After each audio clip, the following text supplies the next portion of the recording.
Video viral हो रही है दारू पीते एंजॉय करते हुए, कहते हैं ये चंदे के पैसे की दारू पी रहे हैं, इस पे कुछ बताएंगे आप? पहले तो मैं सर सभी पत्रकार महोदयों का धन्यवाद करता हूं।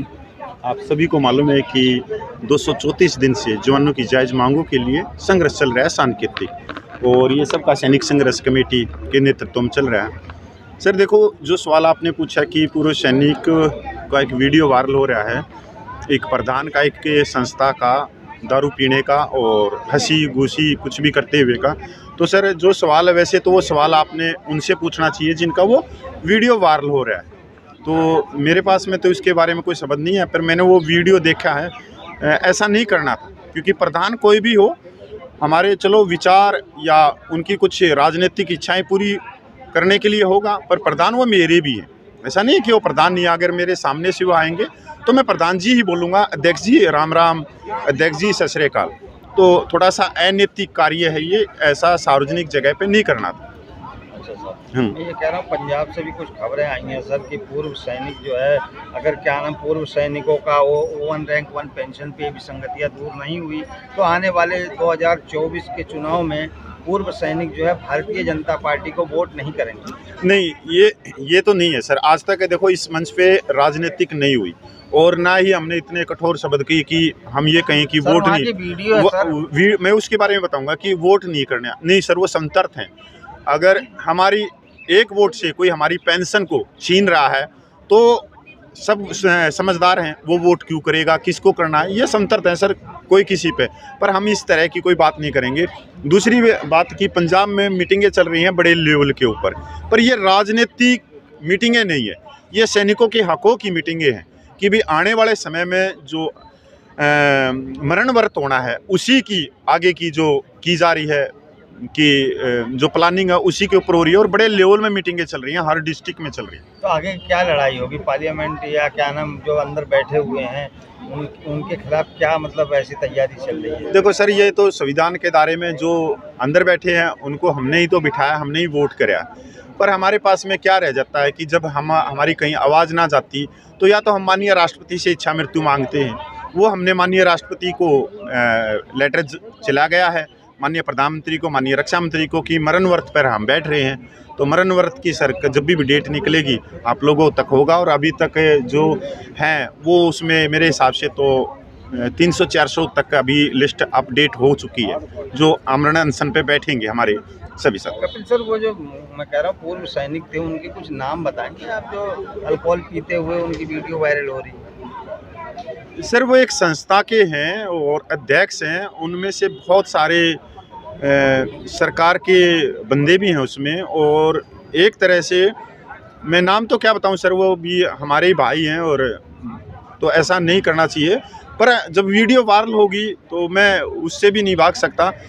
तो सर वैसे इतना है कि वो अनैतिक है, क्योंकि वो पैसा जो है, जो दिया है पैसा, वो सैनिकों ने अपने खून पसीने से दिया है।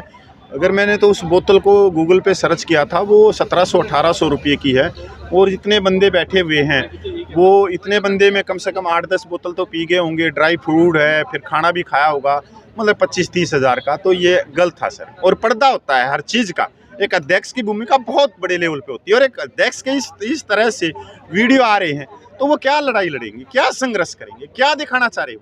केंद्र सरकार के पास में भी गए होंगे, एजेंसियों के थ्रू गए होंगे ऐसे वीडियो, कि ये तो अपने आपस में है। अरे ये देखो ना, 6 बजे तक मीटिंग करते हो, 6 बजे के बाद मीटिंग करने के बाद में और कोई प्लानिंग होती है, आगे बढ़ने की होती है, और 7 बजे तुम शुरू कर देते हो। अरे सुबह उठते ही फिर तुम इन जंतर मंत्र के धरने के विरोधी बन जाते हो कि इनको भगाओ। ये काम दिया हुआ है।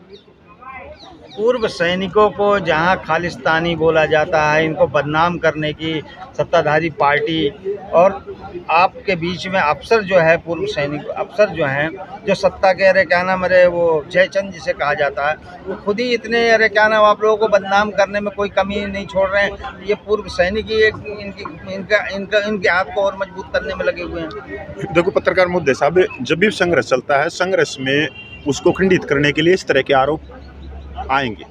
अगर आप भी पत्रकार हो के कोई जायज़ मांग के लिए, किसी कानून के लिए आप बैठोगे तो आपको भी यही नाम दिए जाएंगे। ये एक सिस्टम है और इस सिस्टम से आपको निकल के संघर्ष को आगे लेके चलना है। अभी रह गई धरने की बात, यहाँ पर किसी की आलोचना नहीं करी जाती सर। हम तो सिर्फ ये कह रहे हैं कि माननीय 3 रिटायर्ड जजों की कमेटी बना दो।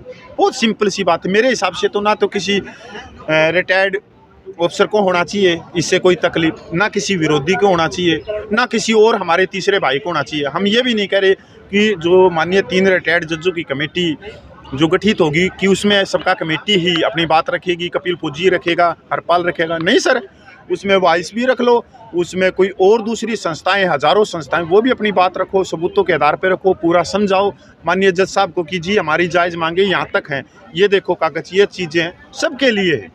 तो ये चलते रहेंगे। और इस धरने के खिलाफ में तो देखो सर, जो ऑफिसर हेड संस्थाएं हैं, क्योंकि उनकी एक तो दुकानदारी बंद होगी 75 सालों से, क्योंकि वो संख्या बल हमारी दिखाते थे और मंच के ऊपर खुद बैठ जाते थे। जैसे एक 15 सितंबर 2013 की रेवाड़ी रैली हुई थी, उसमें 5 लाख पूर्व सैनिक थे, पर 5 लाख पूर्व सैनिकों में से मंच के ऊपर एक सैनिक भी नहीं, एक सैनिक भी क्यों नहीं था? यही तो चीज़ है। तो वो तो कहेंगे क्योंकि वो हमारी संख्या बल को दिखाते हैं, एक तो अपनी मांग पूरी करवा ले जाते हैं, दूसरा वो नेता भी बन जाते हैं। दोनों हाथ में लड्डू हैं। अभी जवान जागरूक हो गए, दरी कुर्सियों बिछा नहीं रहे। अब जितनी भी रैलियां हो रही हैं आप पूरे देश में देख लो, चाहे वो हमारे जो दूसरी संस्थाएं भी कर रही हैं, वहाँ तो उनको जगह नहीं मिल रही, वहाँ भी नहीं रही है जगह। तो ये भी एक बड़ी खुशी की बात है कि जितनी भी हो रही हैं अच्छी है।